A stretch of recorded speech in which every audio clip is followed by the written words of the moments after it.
Shalom saudaraku semua, salam damai dan penuh sukacita. Saudaraku yang dikasihi Tuhan Yesus Kristus, selamat berjumpa lagi dalam renungan pada hari ini.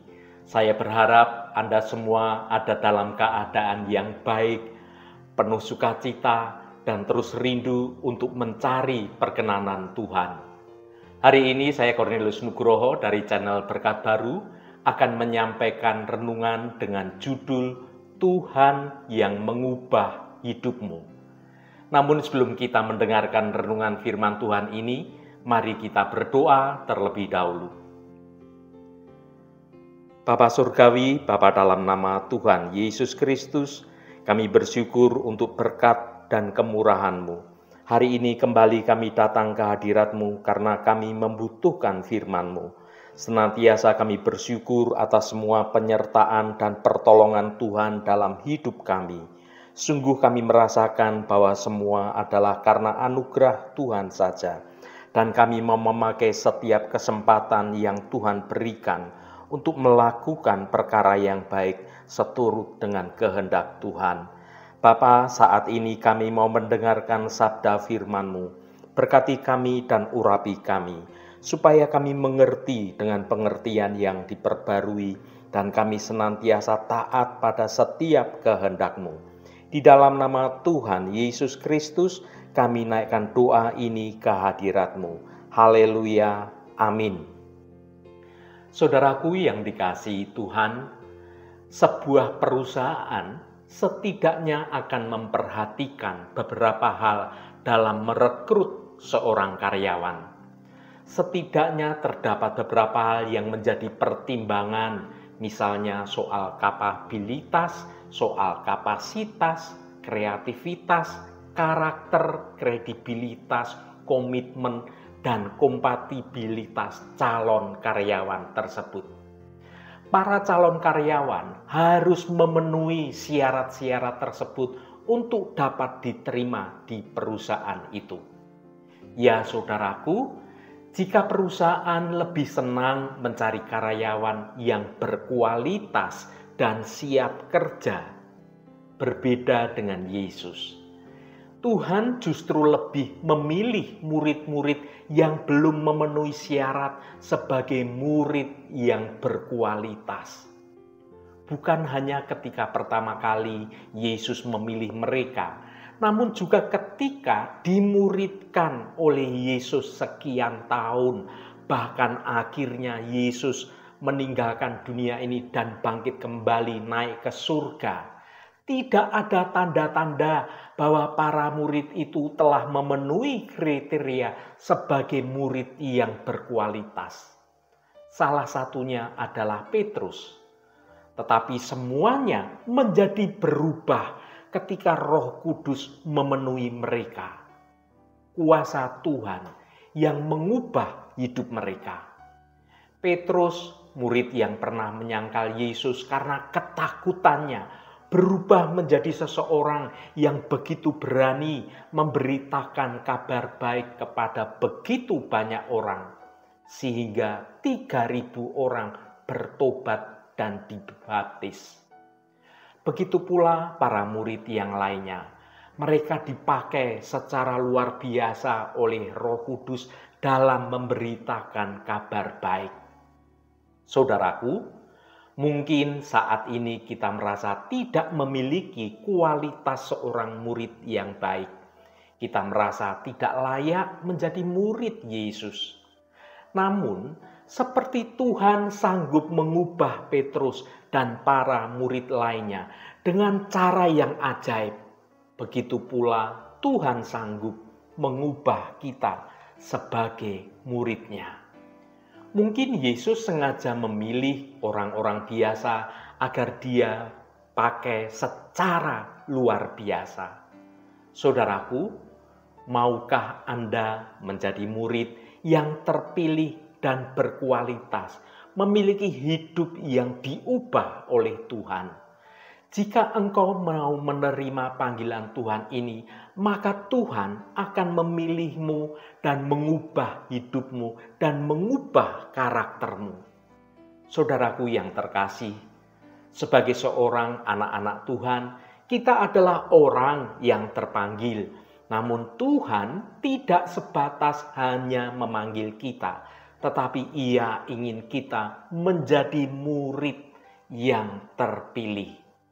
Mari kita baca Matius pasal 22 ayat 14. Sebab banyak yang dipanggil, tetapi sedikit yang dipilih. Saudaraku, seperti kita menampi beras, yang terjadi bahwa beras juga tidak berkualitas.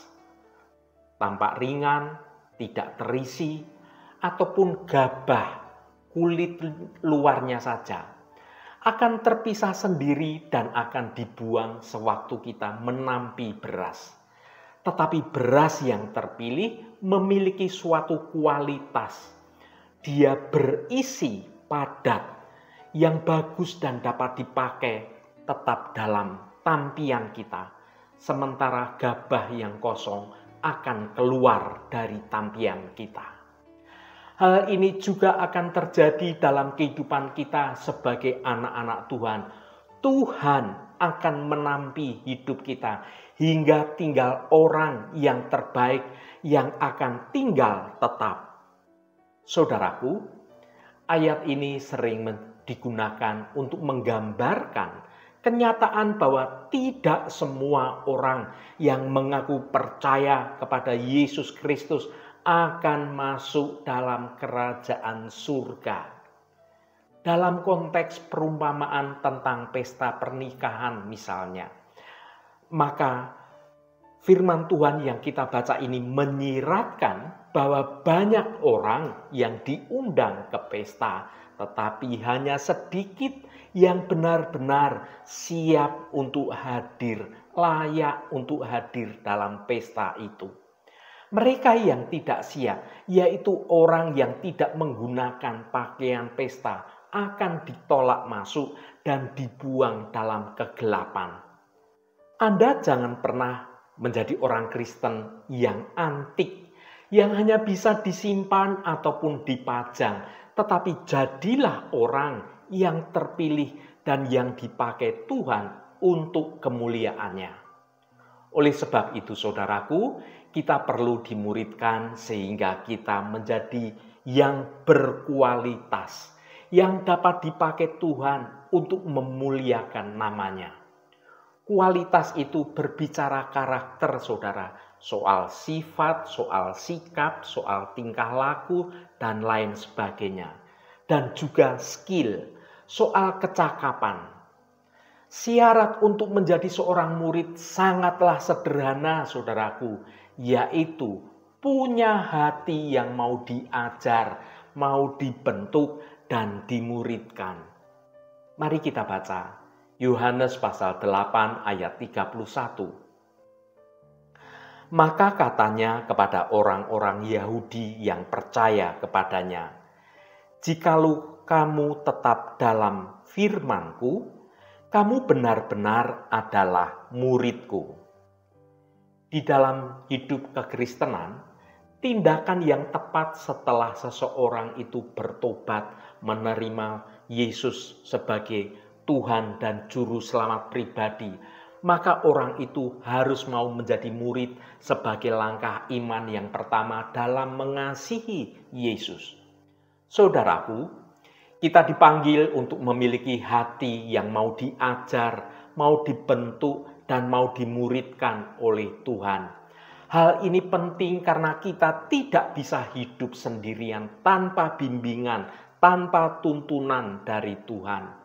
Kita membutuhkan Tuhan untuk membimbing kita dalam setiap aspek kehidupan kita, baik secara spiritual, secara moral, dan maupun secara intelektual. Seorang percaya seharusnya adalah seorang murid, karena orang yang percaya harus bertumbuh dalam iman. Tanpa dimuridkan, seorang akan sulit sekali untuk menaati Allah. Dan orang yang tidak dimuridkan akan mempunyai sifat seperti kanak-kanak secara rohani. Ia menyukai hal-hal rohani, tapi akan gagal dalam menaati firman yang berisi perintah-perintah yang menuntut ketaatan kita, ketertundukan kita. Alkitab berbicara bahwa seorang percaya adalah seorang murid. Bahkan sebutan Kristen mula-mula merupakan sebutan yang diberikan orang-orang percaya yang sudah menjadi murid, bukan sekedar pengikut saja. Tuhan Yesus menginginkan kita menjadi murid, bukan menjadi pengikut. Murid Yesus adalah orang yang meneladani kehidupan Yesus dan hidup tertib dalam Yesus. Kita menjadi pelaku-pelaku kebenaran firman Tuhan dalam hidup kita sehari-hari. Dan sebagai murid, kita harus dimuridkan dengan benar dan kita bertekun dalam pengajaran Tuhan. Jadi pemuritan akan membentuk karakter seseorang dan menjadi dewasa dalam rohani, menjadi dewasa dalam bersikap. Dia akan menjadi tahan uji dan memiliki sifat-sifat yang menyenangkan hati Allah dan menyenangkan orang lain karena kita bisa diandalkan dan dapat dipercaya. Adapun seorang murid memiliki ciri-ciri khas sebagai berikut. Ciri seorang murid adalah memiliki karakter Kristus. Di sini kita berbicara tentang kebenaran, bukan tentang kebaikan. Orang bisa baik, tetapi kalau tidak hidup dalam kebenaran Tuhan, dia bukan seorang murid. Banyak orang yang baik, tetapi belum tentu hidupnya benar di mata Tuhan. Sedangkan orang yang benar pasti memiliki hidup yang baik. Penting menjadi orang benar, saudaraku, bukan menjadi orang yang baik. Untuk menjadi seorang yang benar, harus menjadi seorang murid, di mana dalam proses seorang murid, ia akan dididik, ia akan dituntun, dia akan diajar dan dijaga menjadi orang yang benar. Bukan saja menjadi orang yang baik, tetapi menjadi orang yang benar di hadapan Tuhan. Seorang murid Tuhan harus menjadi teladan dalam kehidupannya. Mari kita baca 1 Timotius pasal 4 ayat 12. Jangan seorang pun menganggap engkau rendah karena engkau muda. Jadilah teladan bagi orang-orang percaya dalam perkataanmu, dalam tingkah lakumu, dalam kasihmu, dalam kesetiaanmu, dan dalam kesucian. Ya saudaraku, ciri khas murid adalah mempunyai teladan yang bisa dilihat oleh orang lain. Pemuritan efektif adalah dengan teladan hidup. Dengan kita memiliki teladan, kita mempunyai kesempatan untuk tidak dianggap rendah oleh orang lain, walaupun kita muda misalnya. Adapun 5 teladan yang harus dimiliki seorang murid adalah yang pertama, teladan perkataan. Saudaraku, kita harus belajar untuk berkata-kata yang benar agar membangun dan memberkati orang lain. Belajarlah untuk mengucapkan 4 kata yang wajib, yaitu terima kasih, minta tolong, maaf, dan permisi. Kalau kita tidak belajar hal-hal yang kecil, kita tidak pernah melakukan hal yang benar. Yang kedua, teladan tingkah laku. Saudaraku, firman Tuhan mengatakan supaya kita tidak menghakimi orang lain dan tidak mudah menilai orang lain. Tuhan mengajarkan kita untuk tidak menghakimi orang lain dengan mudahnya. Menghakimi adalah menilai atau menghukum seseorang berdasarkan standar kebenaran kita sendiri. Hal ini dapat dilakukan dengan cara yang negatif seperti mencela, mengejek, atau bahkan memfitnah. Menghakimi orang lain dapat berdampak negatif bagi kita sendiri. Ketika kita menghakimi orang lain, kita sebenarnya sedang menghakimi diri kita sendiri. Hal ini karena kita sedang mengukur orang lain dengan standar kita sendiri, yang pada akhirnya dapat membuat kita menjadi orang yang sombong dan merasa diri kita lebih baik daripada orang lain. Selain itu, menghakimi orang lain juga dapat merusak suatu hubungan dengan orang lain. Ketika kita menghakimi orang lain, kita sebenarnya sedang menciptakan suatu jarak dan juga kebencian di antara kita dengan orang lain. Hal ini dapat membuat hubungan kita menjadi buruk, menjadi tidak harmonis, dan sulit diperbaiki. Yang ketiga, teladan kasih. Saudaraku, Rasul Petrus mengingatkan kita untuk saling mengasihi dengan sungguh-sungguh. Kasih adalah hal yang paling penting dalam kehidupan orang Kristen, karena kasih dapat menutupi banyak sekali dosa. Kasih yang dimaksud di sini adalah kasih yang tidak mementingkan diri sendiri, tetapi mengutamakan kepentingan orang lain. Kasih ini adalah kasih yang berkorban, yang rela mengampuni, dan yang selalu ingin berbuat baik. Kasih yang sungguh-sungguh dapat menutupi banyak sekali dosa. Artinya, kasih dapat membuat kita lebih mudah mengampuni orang lain, sehingga hubungan kita dengan mereka dapat dipulihkan. Kasih juga dapat membuat kita lebih mudah melihat kebaikan orang lain, sehingga kita tidak mudah menghakimi mereka. Yang keempat, teladan kesetiaan. Ya saudaraku, sifat yang diinginkan pada seseorang ialah kesetiaan. Coba tanyakan pada diri Anda sendiri, setia tidak dengan doa, membaca firman Tuhan, dan merenungkan firman Tuhan? Setia tidak dengan saat teduh saudara secara pribadi? Setia tidak dengan berjalan dalam kebenaran Tuhan? Jadi saudaraku, kesetiaan adalah hal yang paling diinginkan oleh Tuhan dalam kehidupan kita sebagai anak-anak-Nya. Yang kelima, teladan kekudusan.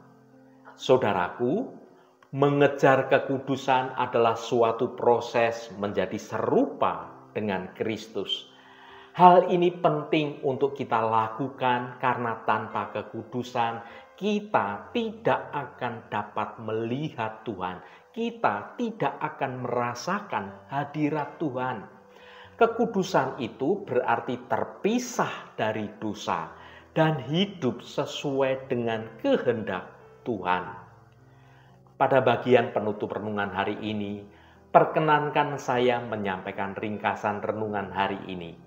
Saudaraku, seburuk apapun kondisi dan pribadi kita sekarang ini, Tuhan sangat sanggup mengubah hidup kita menjadi murid yang berkualitas, suatu pribadi yang berkualitas untuk dipakai dalam kemuliaan Tuhan.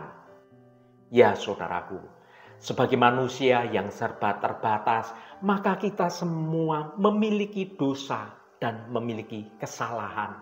Kita seringkali berbuat salah dan tidak sesuai dengan kehendak Tuhan. Hal ini dapat membuat kita merasa rendah diri di hadapan Tuhan dan tidak layak untuk menjadi murid Tuhan. Namun kita harus ingat bahwa Tuhan adalah yang Maha Pengasih, Tuhan yang Maha Penyayang, Tuhan yang Maha Pengampun. Dia selalu mengampuni dosa-dosa kita dan memberi kesempatan kepada kita untuk dapat bertobat. Ketika kita datang kepadanya dengan hati yang bertobat, dengan kerendahan hati, datang dengan segala penyesalan kita, maka Dia Tuhan yang akan mengubah hidup kita. Hidup Anda, hidup saya, hidup kita semua menjadi lebih baik lagi. Haleluya, Tuhan memberkati kita semua. Mari kita tutup renungan ini dengan berdoa. Allah Bapa yang kami sembah dalam nama Tuhan Yesus Kristus, terima kasih atas kebenaran firman-Mu yang kami dengar pada hari ini. Bapa Surgawi yang Maha Kasih, segala puji syukur kami panjatkan atas kasih dan anugerah-Mu yang tidak berkesudahan. Engkau adalah Allah Bapa yang penuh kasih dan Maha Pengampun. Kami percaya bahwa Engkau sanggup mengubah hidup kami menjadi murid yang berkualitas. Engkau sanggup mengampuni dosa-dosa kami dan memberi kami hati yang baru. Engkau sanggup menolong kami untuk hidup sesuai dengan kehendak-Mu. Berikanlah kami kekuatan dan kemampuan untuk melawan dosa dan godaan. Kami percaya bahwa Engkau sanggup melakukan perkara-perkara besar dalam hidup kami. Kami percaya bahwa Engkau akan mengubah hidup kami menjadi murid-murid yang berkualitas. Terima kasih Tuhan. Tuhan, secara khusus kami berdoa untuk saudara-saudara kami dimanapun berada yang saat ini sedang menderita sakit. Kami mohon jamahan-Mu di dalam nama Tuhan Yesus Kristus. Mukjizat kesembuhan terjadi dan kuasa penyembuhan terjadi pada saudara-saudara kami yang sedang menderita sakit. Jamahan dan lawatan Engkau juga terjadi pada saudara-saudara kami yang saat ini sedang dalam pergumulan dan beban berat. Di dalam nama Tuhan Yesus Kristus, mukjizat pemulihan Engkau nyatakan dan Engkau bukakan jalan keluar bagi mereka. Engkau memberi kekuatan yang baru dan memampukan saudara-saudara kami untuk dapat menyelesaikan setiap persoalannya dengan baik, agar hidup mereka boleh menikmati berkat-berkat kemurahan-Mu. Berkati mereka yang hari ini berulang tahun Tuhan. Engkau tambahkan 1 tahun lagi. Terima kasih buat anugerah-Mu, umur panjang di tangan kanan, dan kekayaan serta hormat di tangan kiri. Berkat Tuhan mengalir bagi setiap mereka yang hari ini berulang tahun. Terima kasih Tuhan, segala hormat, pujian, dan kemuliaan hanya bagi nama Engkau yang kudus. Saudaraku, mari kita berdoa Bapa kami. Bapa kami yang ada di surga, dikuduskanlah nama-Mu, datanglah kerajaan-Mu, jadilah kehendak-Mu di bumi seperti di surga. Berikanlah kami pada hari ini makanan kami yang secukupnya, dan ampunilah kami akan kesalahan kami, seperti kami juga mengampuni orang yang bersalah kepada kami. Dan janganlah membawa kami ke dalam pencobaan, tetapi lepaskanlah kami daripada yang jahat. Karena Engkaulah yang empunya kerajaan dan kuasa dan kemuliaan sampai selama-lamanya. Saudaraku, bukalah hatimu dan tengadahkan tanganmu. Terimalah berkat Tuhan. Tuhan memberkati engkau dan melindungi engkau. Tuhan menyinari engkau dengan wajah-Nya dan memberikan kasih karunia. Tuhan menghadapkan wajah-Nya kepadamu dan memberikan damai sejahtera. Berkat anugerah dari Bapa Surgawi, cinta kasih karunia dari Tuhan Yesus Kristus dalam persekutuan dan penghiburan Roh Kudus menyertai kita semua sekarang ini dan sampai selama-lamanya. Dalam berkat Tuhan Yesus Kristus, haleluya, amin. Puji Tuhan, saudaraku semua, saya percaya firman Tuhan hari ini sudah menjadi berkat yang akan menuntun hidup kita semua. Roh Kudus senantiasa menolongmu dan menuntunmu hidup dalam jalan kebenaran Tuhan. Saudaraku, saya sangat senang sekali dan berterima kasih jika Anda berkenan memberikan komentar pada konten video ini dan bagikan renungan ini pada teman dan sahabat Anda, agar mereka diberkati juga melalui renungan ini. Terima kasih saudaraku, sampai bertemu kembali. Shalom, Tuhan memberkati.